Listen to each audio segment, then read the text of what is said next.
oftentimes when we're selling things to people, we have these nice, lovely human conversations where we ask about their problems and we talk about our solutions, and maybe we show them a demo and they smile and they nod and they say, this is great. And we think that we had a good time. And then we get off the phone, and despite showing them the product, building a business case, having a great conversation, the customers still don't buy, right? This is the glory of being in sales. And so the question is, despite pulling out all of our best moves, like, why didn't the customer buy in the end? And I say, like, there's a difference in sales between this concept of, which, sellers, we confuse, and leaders a lot, this concept of importance versus priority. So this idea that if I quantify the magnitude of the problem you're trying to solve, and you think, well, that's a weighty problem, then it becomes important. But that's different than priority, which is your sense of urgency to solve it. So when we talk about things like, for example, health, family, mental health, and I ask you, like, how important is your health to you? How important is your family? How important is your mental health? You might shoot back and say, oh my gosh, David, Jeff, like, this is like the most important thing to us. If we don't have this, we don't have anything else. And I say, great. So does that mean that if I followed you around for a month and wrote down everything you did, everything you ate, how you spent your time, would I see you acting in a manner that's consistent with what you said is important? We probably know the answer to that question. It means that, look, it was important. But if I said, hey, look, you know what? I know maybe getting in shape is important and your health is the most important thing. What if I told you that you're about to have a heart attack, guaranteed, in the next year if you didn't change something? All of a sudden, something that was important becomes a priority, something that you're willing to work on. Now, in our world of selling, we see that all the time. The question is, how do we make something a priority in the mind of our customers? Unfortunately, in our personal lives, sometimes priorities are driven by pain. You just can't, in the mental health game, like, you just can't take it anymore. Something's happened. You have a breakdown. I can't tell you how many folks we've had. Like, we did a webinar a little while back with Tanvir Mustafa from Salesforce, who talked about how in his early days, he had a panic attack and, as a BDR, and just ended up in the hospital. And now all of a sudden that becomes a catalyst for change. All of a sudden, health, mental health, managing this stuff is a priority. And I just want to say, if you're here today live or you're watching it after the fact, I say, like, good for you. And you know why? Because you showed up, took an hour out of your day and said, you know what? This is an important enough topic. And maybe the motivation was, hey, look, I want to sell more stuff. But maybe the motivation was, you know what? This is important. And maybe it's something I focus on. Maybe it's something I've been intending to focus on. And this is the perfect excuse to carve out an hour, and we're just going to focus on this. So I say, like, just by showing up today, you're doing a good job. So thank you for showing up. I'm excited to be talking about this. This is like a non-tactical, webinar session that we're doing. We're not talking about prospecting or emails or all that kind of negotiation, all that kind of stuff. We're talking about mental health, which is super important, something that does not get talked enough about. And I'm super excited to have Jeff Riseley here from the Sales Health Alliance. Jeff is a fellow Torontonian, where I am here, and I'm excited to have him here. He works just exclusively with organizations and sellers, helping them improve their mental focus, their mental acuity, and their mental health. So Jeff, it is great to have you here. Thank you so much for joining us. I mean, David, I'm so great to be here and, like, meeting everyone on this joint. To your point, it's taking an hour out of their day to really focus on this stuff. It always warms my heart, because it looks like, when I started this sort of mission and this conversation, when I started talking more about this about 4 years ago, it was like, who is this guy out there talking about mental health and sales, to now moments like this where we're talking openly together as a group to just really create more awareness around this and move this conversation forward. So can't wait. And grateful for the opportunity. No, look, it's, I think it's true. The more we talk about this, the better. Oftentimes people suffer in silence. And, I'd love to hear, it's funny. So we both ended up, we're both here today. Every decision we've made in our lives have led us to this moment in time where we're sitting here talking about mental health. If you ask me, what was the worst point in your entire sales career? It's so clear and obvious and easy for me to pick out. And it is a mental health moment. When so this was 2011, I was diagnosed with cancer. So this was at the end of my third startup, right before we got acquired by Salesforce. And it was one of these things I didn't tell anyone. I didn't tell anyone because I'm like, you know what? No one needs, first of all, I didn't want people asking me like, oh, are you okay? Are you okay? And I thought it was no one's business. I didn't want to, put it out there. And so I kept it to myself. I obviously told my bosses, and, people were very supportive. But it, obviously took a big mental toll on me. And we ended up being acquired by Salesforce. And if you ask me what was the worst period of your entire sales career, it was hands down the 6 months after we got acquired by Salesforce, going from the elation of we built a company, we get acquired, and Salesforce is awesome, to all of a sudden I felt like a kid who came from a small town high school to go to a big city college or university. I didn't know anyone. I wasn't sure how to be successful in that environment. And what was interesting, despite the fact that over the next 2 years, running our business inside of Salesforce, we hit our number both years, I put so much pressure on myself. And I don't know if this was the reason or not, but I put so much pressure on myself. I had a recurrence of my cancer 8 months later. I'm sure it didn't help. And again, like, I didn't talk about this because, again, I don't want people asking me how I'm doing. I didn't want people to think of me differently. But I realized I opened up to certain people about it. And there was a trend and pattern to that. When I thought that maybe I could help someone with my story, I opened up. When I thought that someone understood my journey, I kind of opened up. And, I kind of think about this in terms of the science of self-disclosure. There are instances when we open up, and when we open up, it makes things better. And sharing these stories. And the more I shared the stories over the years, the better it's been, the more therapeutic, selfishly, I guess, for me a little bit, just sharing the story. But it's made me realize that everyone has something that they're going through. And so I would love to hear, Jeff, like, how did you start on this journey? Like, how did you get into this? What's your motivation for bringing this to everyone?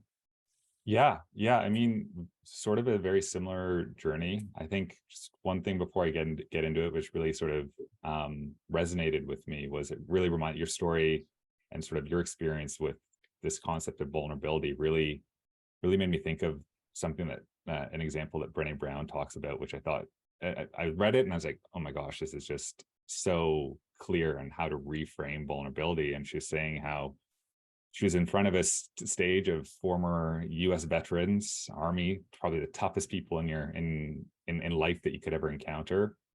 And she got up on stage and she started off her conversation by saying, when you think about it, what is the most courageous moment in your life? And you had everyone step back and they're thinking, these guys have been in battle, they've been saving each other, and they've been doing all these things. And her next question was, well, in that moment of courage, were you being vulnerable? And every single of these hardened people, and veterans and soldiers, said, well, yeah, I was being vulnerable. And it's just such an interesting way, because for so long, vulnerability is perceived as this weakness. But it's actually the most courageous moments is when you open up and peel back the layers and share that piece of yourself that you're nervous about. So kudos to you. And I guess sort of my own story, it's similar in the sense that I started in sales probably 12, 13 years ago now. And it was the classic boiler room type of sales environment, being measured on, you make $200 a day, achieve 2.5 hours of talk time. If you weren't hitting your metrics, you're let go very quickly. So very much that sort of sink or swim type of sales environment. And on the surface, I did really well from an individual contributor level, went on to sort of win all sorts of cool incentives and be a top rep, which is great. But behind the scenes, I was not okay. And I had really bad anxiety, I had insomnia, and then I had these really nasty panic attacks in the middle of the night. And it was after the third panic attack that put me in the hospital when I realized that this was not healthy. This was not good. This is not sustainable. But I'd found this career that I really enjoyed, this opportunity to grow, to sell more deals, to the camaraderie that comes with sales. And going to therapy 10 years ago was still highly stigmatized. I tried anxiety medication for a few months and really hated how it made me disconnect from my intuition and my emotions and the things I was relying on to be a top performer. And that was sort of my genesis into this space of just becoming obsessed with everything mental health. How does the brain work?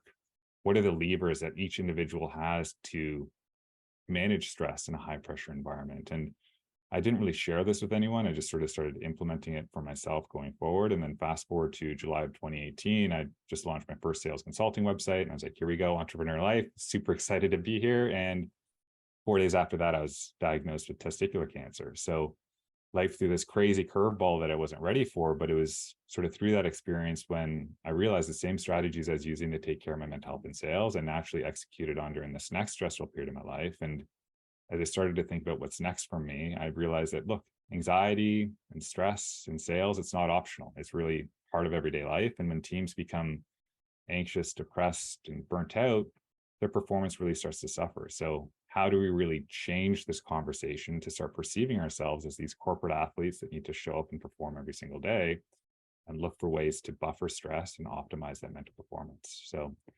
long road to get here, but it was, that's my story. And I love sharing it because I think it sort of helps sort of normalize the conversation a little bit more. 100%. Well, like, I like what you said, in a way, we all signed up for this. If you're watching this, you're in sales or you're in sales leadership, most likely. And this is a tough job. There's no easy road to this. It doesn't matter if you work for a big company or an entrepreneur or a startup. This is a stressful job. There's a cadence to it. There's winning, there's losing. This is something that we love. I love you said that, Jeff. Like, we love this. Like, I wouldn't trade this for anything else. And yet I still want to be able to do this and manage, all of the mental stressors and emotional stressors, everything that kind of comes with the job. And so one of the things that we were kind of talking about earlier was this idea of, like, what's the number one thing that we make in terms of mistakes? Like, what's the thing that causes reps to fizzle? Because, to some extent, we're always on kind of like a different state of turbulence on the incline or the decline. But there are warning signs. We're talking about this. Like, what's the number one mistake people are making with respect to their mental health? Yeah, I mean, part of it, to your point, I sort of time back to what you started off the conversation with, was like, everyone knows that mental health is important, and we say it's important, but it's that lack of urgency doesn't really show up until it's too late and we're really burnt out and we aren't sleeping. And the major mistake that I see a lot of individuals making specifically is failing to manage stress effectively. And what that comes down to is learning how to add stress and offload stress in equal parts within the same 24-hour cycle. So adding and removing stress in equal parts within the same 24-hour cycle. And that requires us to take action and hold ourselves accountable to buffering stress each day if we desire high performance, as opposed to what we normally do, which is we don't have urgency around mental health. We sort of put it on the back burner. We focus on numbers every single day. And we neglect key areas that our body needs to buffer stress for 3 months or 6 months or an entire year, and then try to offload that stress all at once during a 1 week or a 2 week vacation to Mexico. And it happens across the board. And that's really sort of the key thing that I see a lot of sellers neglecting, is that idea of treating stress as this balancing act. It can be very positive. We need stress to do our job well and perform effectively and focus. But when it gets too high and uncontrollable and unmanageable, that's when our performance starts to plummet, as our mental health starts to suffer. So that's a really, really big piece of this sort of big problem that I'm seeing within individuals. Mm-hmm. And I'm curious, so how, like, if you're listening to this and you're saying to yourself, hey, look, Jeff, I get that. Like, I would love to kind of, have a routine whereby every 24 hours I do something that kind of helps de-stress me. But sometimes we find ourselves in high pressure sales periods. Like, it's the end of month, end of quarter, there's like a hustle. We have to drive reg to this event. What are maybe, I guess, some easy ways or in terms of like thinking about how we segment that 24-hour period, or some things that we can do even in high stress periods to maybe take some of that load off, those stressors away? Yeah, totally. Like it comes down to one, acknowledging that stress, that mental stress, that high stress period, you want to think about it very similar to a tough exercise, like a tough workout in the gym, which is, if you're entering a hot period of high stress, you need to be planning in advance for a longer period of recovery. And too often, if you are getting to the end of the quota, end of the month or busy month, and you're pacing behind target the whole way and you're grinding, it's realizing, and leaders as well, having this conversation with those reps that are, just getting there barely, having that conversation to realize that, well, we need to build in a more sustainable recovery plan afterwards that helps offload that stress. Similar to if you're doing a 23-kilometer run one day, that's going to require multiple days of recovery versus trying to do that again. That's how you get hurt. That's how you get injured. That's how burnout becomes a problem. But in terms of like practical things that individuals can be doing, the framework that I use for myself daily, the things that I share with teams is really coming back to this idea of checking the boat for holes. And the acronym that I use is the boat. And if you have a pen and paper, I can walk you through it. So T stands for, are you tired and not sleeping? H stands for, are you hungry or not eating healthy? E stands for, are you exercising and moving your body regularly? And those specifically are carved out because those are foundational pieces that, when neglected for a long period of time, our sleep, our nutrition, and our exercise, it makes it impossible, literally impossible to buffer stress, given how important it is.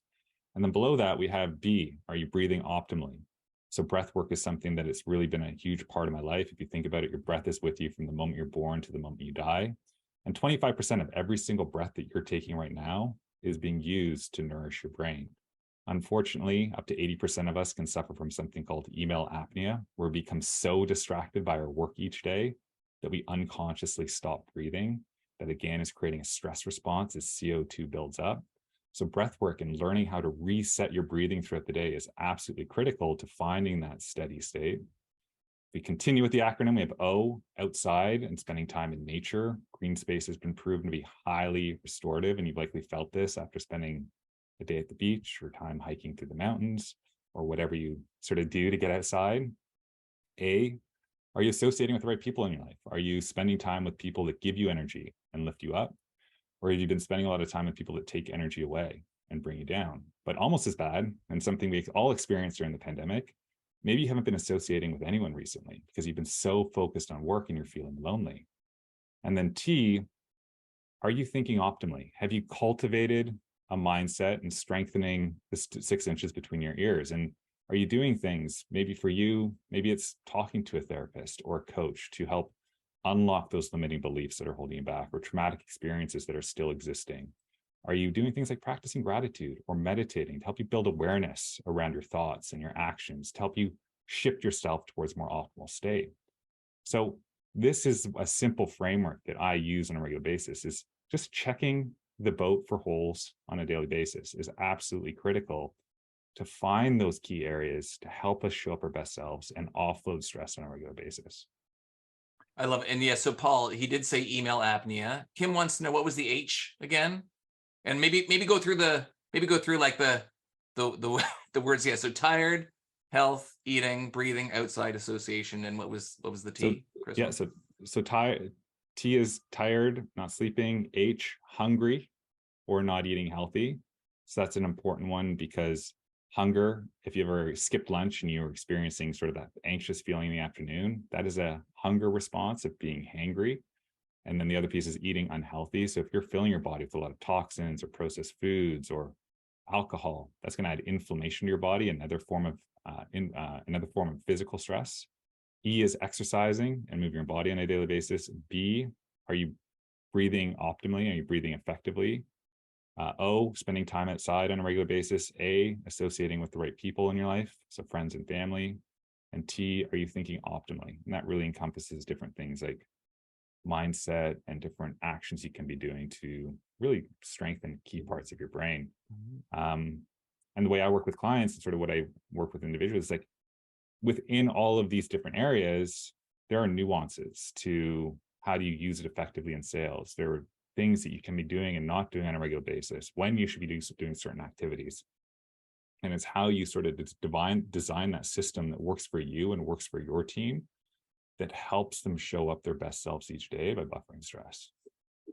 I love it. Look, I love like the boat, because we need systems. It's one thing to say like, oh, like just get better, or like just, try this, like, but to have something, for me, and everyone has a different thing. I have like a calendar reminder that goes off every morning, like at 7:30, that reminds me to like take my probiotic. It reminds me to like take like 5 deep breaths.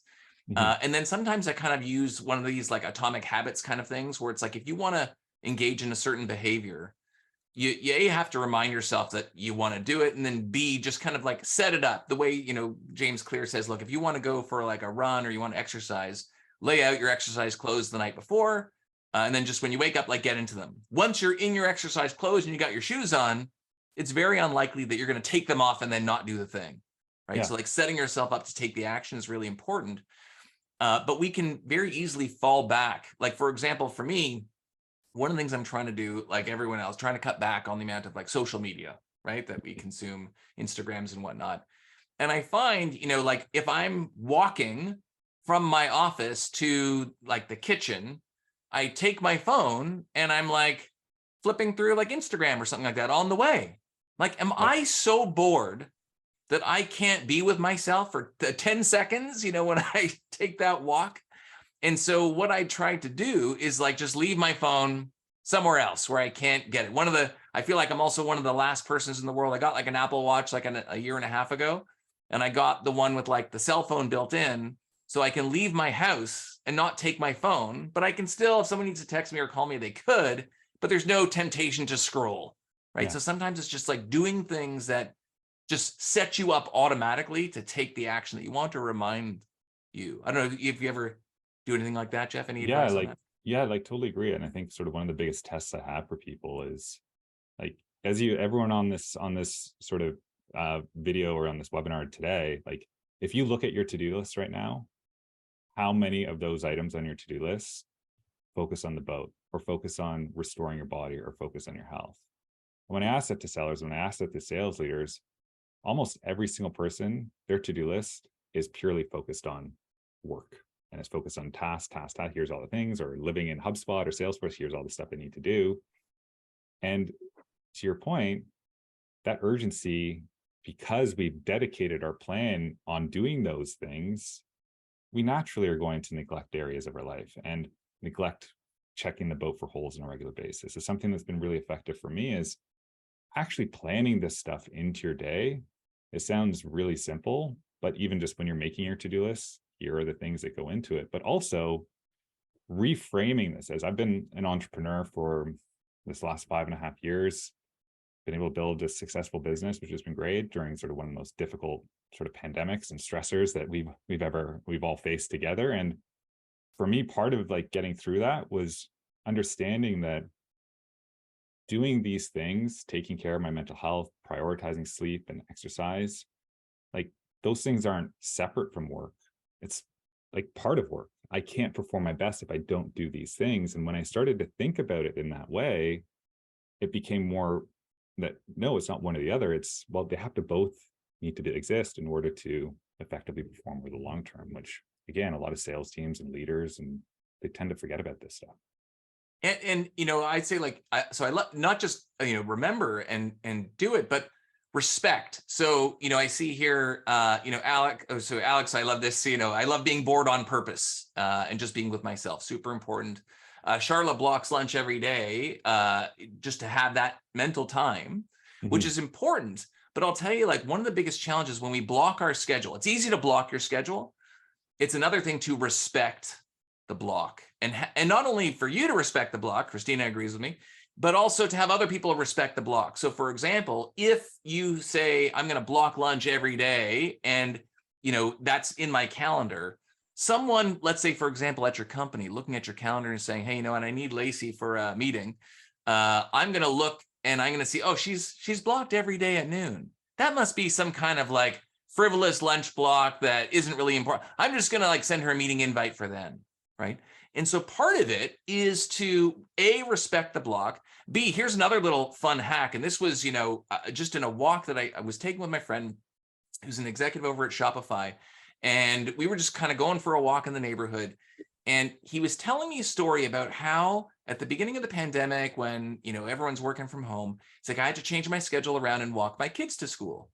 And so I put in my calendar every day between like 8:30 and 9, whatever the block was, I put like do not schedule.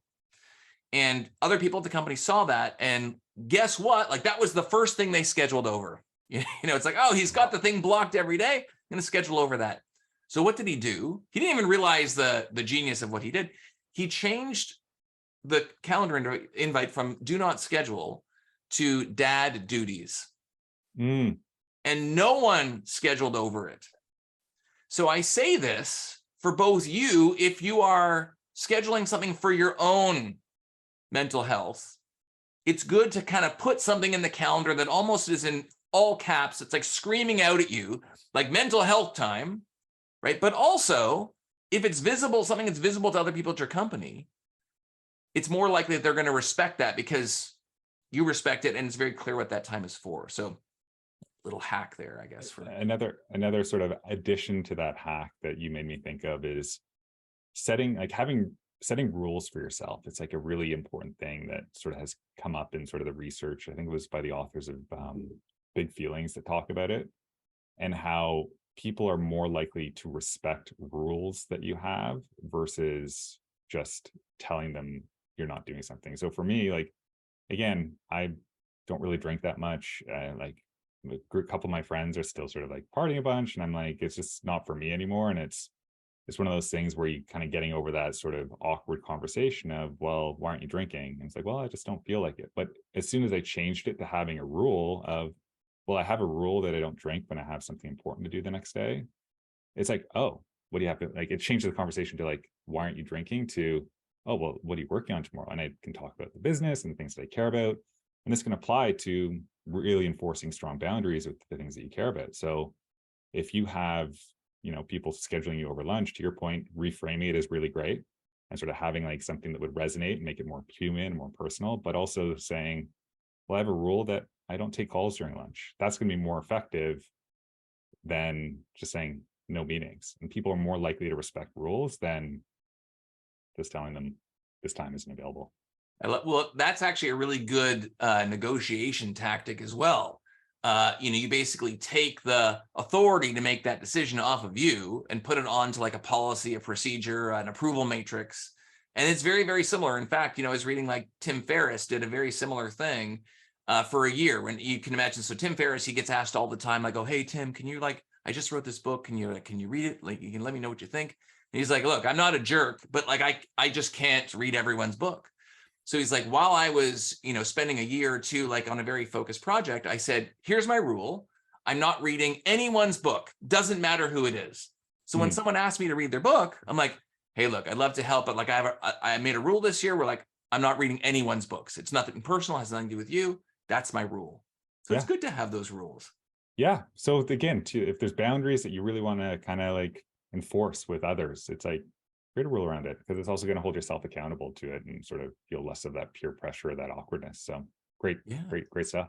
Frees up that's why Steve Jobs just wore the same thing every day. Some people eat the same thing for lunch every day because it frees up that mental space in your mind, right? It's very important. Even this is like a, just to drop like I told you there was going to be no sales tactics here, but a little cerebral sales tactic. One of the reasons when I ask someone a question, and as I'm asking it, I'm kind of like looking up at the sky and I'm like, so Jeff, like, what would you say, like by looking up at the sky, like why people do that? They do that because they're trying to focus all of their energy on asking the question and doing that mental processing. And when I look you right in the eyeballs, like all of a sudden there's like too much information coming in. So I kind of look up at the sky and something inanimate, and it lets me focus. But the other kind of side benefit is when you're asking someone a question, I mean, I'm not saying don't look in the eye. When you ask someone a question and you kind of look up and you're kind of formulating the question in your mind, it sends the message to them that you're crafting, I call this the question barista. You're crafting this question just for them. Like you weren't gonna, it wasn't the next question on your list, it's on your clipboard. It's like, I don't ask this to everyone, and I'm putting a lot of thought into this. So I love this idea of, there you go, Mike does this exactly. Thank you. So 100%. So there's like the science behind it. But I wanted to ask you, Jeff, so, there's probably a bunch of, of course, sellers, but also sales leaders on this session. And they're probably wondering, okay, like, it's great that it's up to like, for example, an individual to raise their hand and say like, this is what I do, or I need help, or I need a break. But there are things that, as an organization or as a leader that we can do systemically to kind of help make this a topic that we discuss, that's visible, that we can almost, in a way, like diagnose in our own organizations. What are some of those things? Yeah, I mean, I think it's critical to your point. Like, I think that's the word of the quarter. I think we're going to be hearing about it a lot more as this like concept of organizational health becomes more and more prominent. It's this idea of like, how do we diagnose areas that are impacting our performance that are related to mental health? And if I think about the traditional sales leader right now and what they're looking at to resolve performance issues, they're looking at things like how many calls the rep is making, how many emails are being sent, what are the conversion rates between that and length of sales cycle and churn rates. And this is their picture, right? This is their dashboard into performance. And when they see the conversion rates go down, the churn rates go up, the length of sales, whatever that, what volume metrics going down, if that is your only view into performance management, you're only going to resolve and look at those things as, well, how maybe it's more training and coaching around objection handling, or maybe it's negotiation training. And we go into our bag of toolkit to say, let's use these sales skills or these trainings to coach to these problems. And what we're failing to realize is that these changes, these are all symptoms of something that's going on. Performance is declining. This is the symptom that we're catching that represents that. But why is that declining? And yes, one of those answers could be lack of skill or lack of like a weakness that they have in a certain area of sales.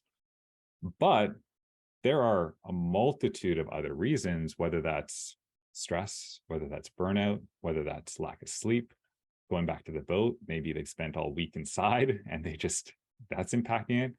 There are all of these different factors that are just being totally overlooked. So as sales leaders, until we start saying, wait a minute, like the performance is really tied to how that person is showing up each day, how do we actually start diagnosing issues and including this data that's focused on the health and the well-being of the reps and our teams? And that's when you can get a more complete picture of what it means to be a high performer and actually resolve issues. I think sort of where a lot of organizations and leaders are getting this wrong right now is they're deferring to HR, and HR sending out, we've all seen them, those NPS score surveys or those engagement surveys or what have you. And well, are you happy? Will you recommend, do you want to recommend the people to come working here? And there's these questions, but if next time you see an NPS survey, if you look at those questions and you go through them, these are all problem identification questions that are most often being asked versus diagnosing why those problems exist. So when that NPS survey gets back to HR and is given to a sales leader, it's like, oh, we got this huge problem. Everyone on our team is stressed out. Let's throw yoga at it. Let's throw a meditation at it versus diagnosing what is actually going on. And that requires more of a data-driven approach and actually asking and checking in and talking to our people about this topic, which just doesn't happen on a regular basis or a regular cadence. Mm-hmm. And look, if you're a leader out there, or even if you're not, like, this is a kind of a helpful thing to think about. When we ask people how they're doing, you get on a Zoom call with someone like, hey, Jeff was the first person to join. Like, hey, Jeff, how you doing? Like, good. It's almost like when the cashier at the supermarket checkout asks us how we're doing, what do we say?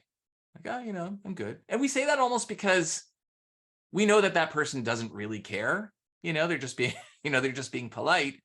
And then sometimes we sit down with our colleagues and we're like, so if I'm a manager and you're on my team and I'm like, so, hey, how you doing? And you're like, oh, like I'm good.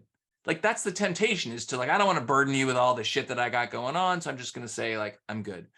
And so there's like two, tactics that we can use to kind of get people to open up. Number one, I say, as a leader, ask twice. So I say, hey, Rob's just right in front of me in the Brady Bunch view. So, hey, Rob, so good to see you. So I say, hey, Rob, how you doing? And he's like, oh, like, I'm good. I'm like, so I pause. How you doing? Like as if to say, I know you're good. I know that's what you're telling me, but like, I want to know. And look, if the answer's you're doing great, then great. But I can often tell, when I ask someone, even something simple like, hey, Katie, how was your weekend? And she's like, it was good. Like, I can tell you're lying. Like, humans are very perceptive. Like, or there was like something there. How was your end of quarter? How did the double ask? There you go. It's like, I really want to know. And when people feel that you really want to know, they're more likely to open up versus it just being a formality. The other thing, and I'm totally stealing this from, one of these the sales leadership meetups I used to run. I still kind of run a little bit. A leader from Ireland, actually, who I thought she was fantastic. This is a fantastic thing she does with her team. Is she has this exercise called "I'm good, but." And I'm not sure if she does this like in an individual basis or as a team. I think she actually does it as a team, which is like we meet in our regular team meeting and we go around the table and we say like, hey, everyone, like, I'm good, but, and it's, I'm good, but like, here's this thing that I'm not good on. And it gives people permission to, I'm not saying like, vent, like, oh, I'd be good, but the comp plan sucks. Like, that's not the point. It's all about, hey, like what's going on in our lives that might be something that we're bringing to work. And it doesn't mean that everyone needs to kind of, completely open up and share all these like very, very personal things. That is, certainly more for the one-on-one, but, we've been talking about this, like, if you're suffering from some kind of disease, if you're overworked, if you just broke up with your significant other, if you have a parent or relative that's going through something, you 10,000% bring these things to work with you every day. And it would be silly to assume that these things aren't happening and that you can just suppress them at will for the benefit of your job. So invite them.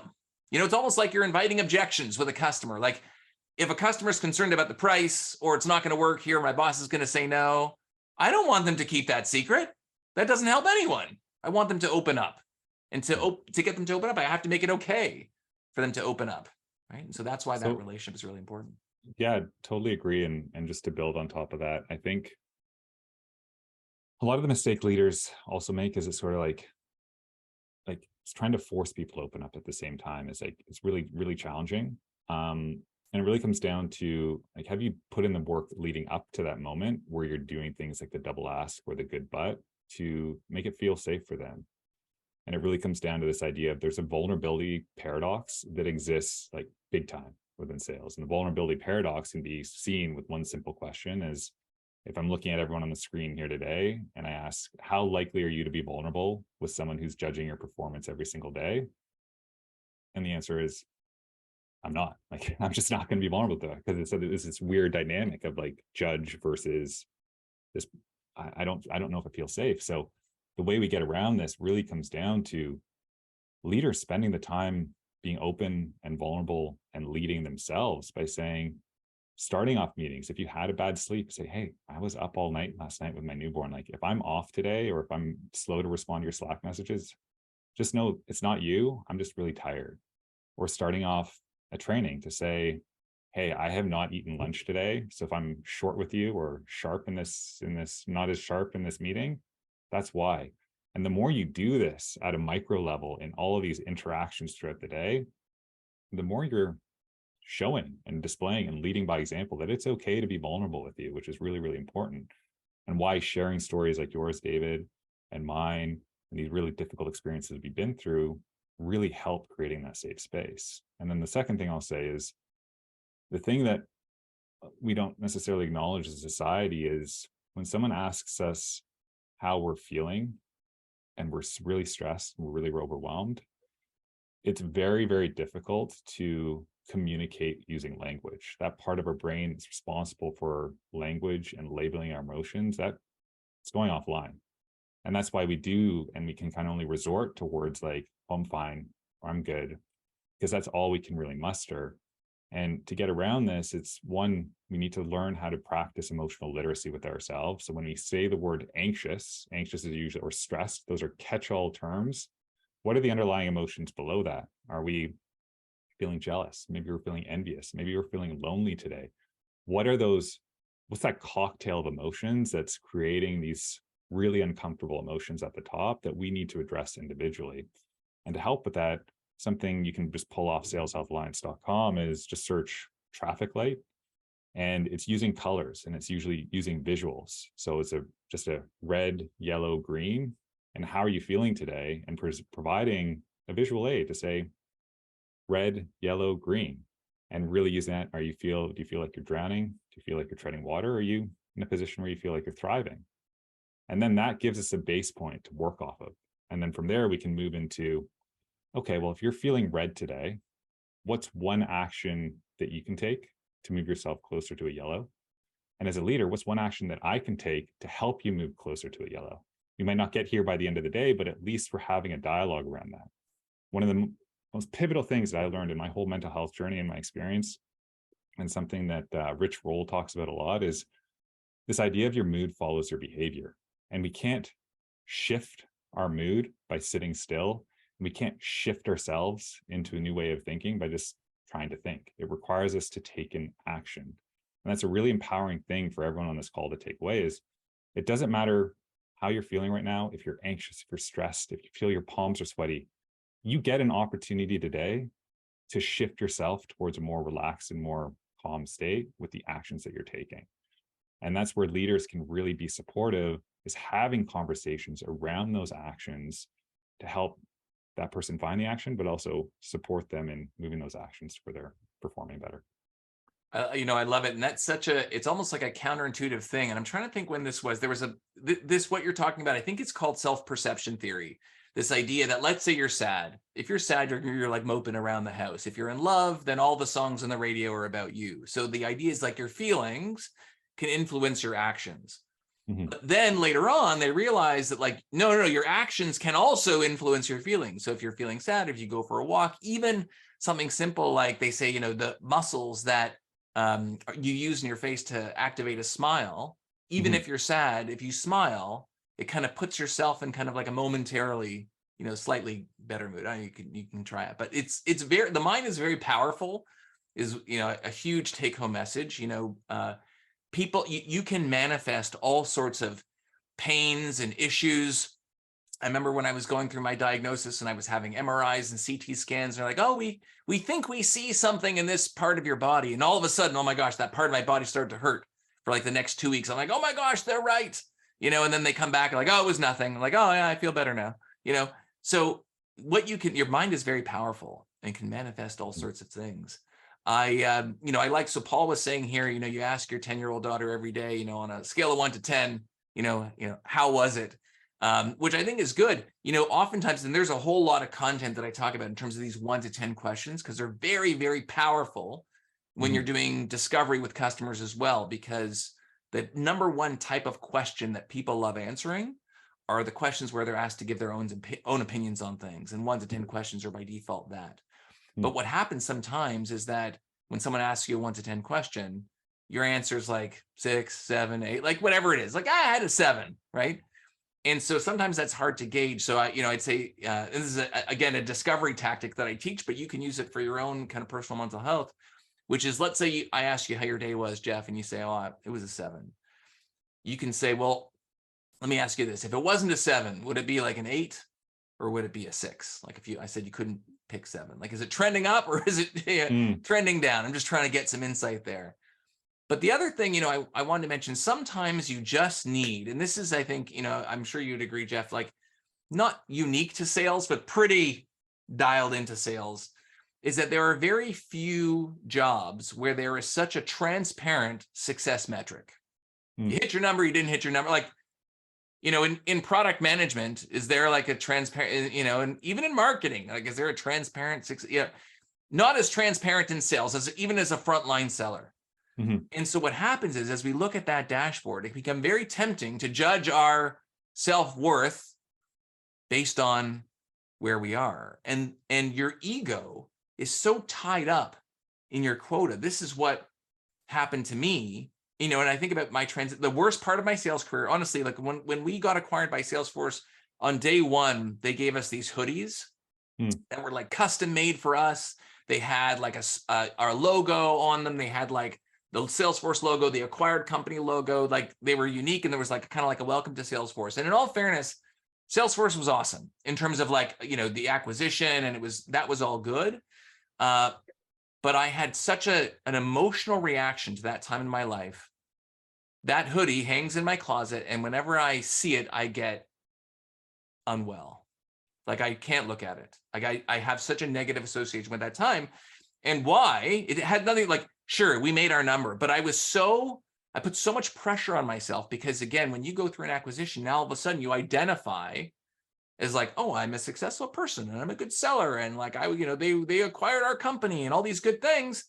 And now I feel like I'm sucking and I'm a failure. And that's really hard to take when you just built yourself up. And sometimes, even now, you have to take a step back. You had a rough week, you had a rough quota period, you got laid off. I mean, tons of companies are laying people off now. And you have to you just have to intervene. And sometimes the self-dialogue that I use is like, imagine that you were your best friend and you came to your best friend and you said, like, hey, I just lost my job. I just missed my quota. What would they tell you? Would they tell you that you suck and you're a worthless individual? Or would they say, don't measure yourself by your quota. Don't measure yourself by whether you lost your job, you didn't lose your job. And sometimes it takes, we talked about this concept of importance versus priority. I talked about this when I had, after my first cancer surgery and going through the treatments, I remember sitting on a park bench while I had 3 daughters. I had 2 at the time. They were little, watching them play in the splash pad. And the only thing I could think about was like, nothing is important other than this. Like, not just this, my family, but like this moment. Like, I have this moment. Hitting the quota didn't matter. It was actually tough for me to return to work afterwards. And like, I realized like nothing's important. But the problem is you fall back into it. You're away from the stress. Thank goodness, we return to good health. And then you don't think about it every day. And it's very easy to fall back into that trap. And then all of a sudden you don't make your quota, you get laid off or something happens. And you're like, now I'm worthless again. And you have to remind yourself, treat yourself like your best friend. You are not your quota. We chose to work in this profession that has a very transparent success metric, but that can sometimes work against us. It can work for us. We hit our quota and we're going to President's Club and like, life is amazing, but on the flip side, it also, the highs are highs, the lows are very low. Sometimes you just have to step in because not everyone's going to step in and pick you up and say, don't worry, we still love you. And sometimes it's you, even despite, look, I love my family, my wife, my kids, they're amazing. And just being around them, lifts me up. But sometimes I still need someone, and maybe that person is me, to tell me that my self-worth is not defined by my place on a dashboard. So if you need to hear that today, I'm telling you, but tell yourself. Yeah, I mean, like, great, such a great perspective. And I think as well, if we think about sort of that quota and we think about those targets and everything that we deal with on a daily basis within sales, it really comes down to, or something that's really worked for me is like defining, what does enough mean for you? What is your enough number, and what does that look like on a daily basis? And if you think about exercise, for example, if you're saying, oh, I want to get in shape this year, that is a very vague goal. And instead it's, well, what is enough for you when it comes to getting in shape? And enough for me might be working out 4 days a week and eating a big salad every day at lunch. And your enough number might be working out 1 day a week and, having a couple glasses of wine on the weekend. And that's okay. Like, but at least it's being determined by yourself. And we get into this tricky place within sales where that enough number is coming top down. And that's coming from leaders that are saying, this is what's enough, so you better get here. And that's why at the start of every month and the start of every quarter, it's such a great opportunity for leaders to start that conversation, to ask, what does that perception, like, how are you perceiving your sales target right now? Because you could give the same target to 3 different salespeople, and each single one of them, one might say, not a chance. It's, I'm worried, or I got this, I'm going to crush it. And how do we as leaders and individuals have these open dialogues to get closer to perceiving and get closer to that enough number? And what we've been talking about today is stress and burnout. If you've ever had a really hard day and you don't want to go for that run, or you've had a really tough day and that sales target feels really overwhelming, that's an example of how stress can narrow our perception, make us doubt ourselves, make us feel like we're not good enough. So that's why mental health is critical to be doing every single day, so that you and your leader are seeing things as clearly as possible and having those frequent conversations of, how are we perceiving things like our target, and defining what is enough for you, using the actions that we can control every single day, whether that's the calls we're making, the books we're reading, the conversations we're having, whether we're checking our boat for holes every single day. We can define that.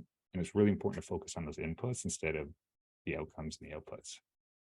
I love it. Well, look, I can't think of a better way than to kind of, wind things down as we reach the top of the hour here. But I'm sure, first of all, for those of you who are on the webcam here, give us away. Was this helpful? Did we, take at least one thing away? Can I ask you, because I'm a big fan of this, so we talk about a lot of stuff. I don't want you to go away and then go back to your desk and just do what you were doing before. I want you to do but I don't want you to do lots of stuff. I want you to do one thing. So my question to you is, what's your one thing, one thing that you took away from this session that you're going to keep in mind, do differently? What's your one thing? Yeah, Chris, the boat checklist. That's a winner. Yeah, the boat. Everyone likes it. It's good because most people, they have a recency bias, so where they would usually say the last thing, but we're talking about the first thing here. That's awesome. Yeah, be a better friend to yourselves. The double ask. I love it. Yeah, be your own best friend. The only thing blocking your calendar, but you got to stick to it, Sam. 100%. Pam, emotional language. Yeah, how are you really doing with colleagues? Rate your day, Christina. Yeah, I'm okay, but Kim, love that. More of this. Yeah, respect the rules, have rules, behaviors can affect feelings. This is tough. Sales is tough, right? Because you have so many variables, human emotion, product, services, climate, economy, and the inner battle is just as tough. Be transparent, honest with your team, 100%, Ben. This is a tough thing. And I just want to end off. I mean, I want to, ask Jeff to, where people can go, ask him where people can go to kind of get more resources. I know you have a ton of free resources for people. But just to say, well, why don't we do that? And then we'll end off. So Jeff, where can people go? They want to get more resources. Yeah, feel free to follow me on LinkedIn. I try to post 5 days a week. Also, the home website is saleshealthalliance.com. Tons of free resources there. But in terms of how I'm working with clients right now, I'm literally taking this diagnostic approach. So working with teams, helping them diagnose where teams are underperforming, what is causing those things, and then working with leaders and reps to upskill in these areas to resolve group areas of underperformance. So if that's of interest to you, let me know, because it's a really cool program and it's been really, really effective. Or if you have a kickoff coming up, I also do 1-hour sessions and 9-minute sessions. So hopefully we can work together and take this conversation offline. I love it. And you know what, though, I would say for everyone, thank you for everyone for hanging in there. You've done good today just by showing up for this time, participating, listening. You've prioritized this in your life, which I think is a good sign. So if this is something you do routinely, good on you. If this is your first step towards trying to achieve more of that mental health balance so that you can sell more, be present in your life, just have that good feeling about what it is that you're doing. Thank you. I appreciate you. Jeff, I appreciate you. Thanks for coming today. And Thanks, everyone. looking forward to keeping in touch with everyone.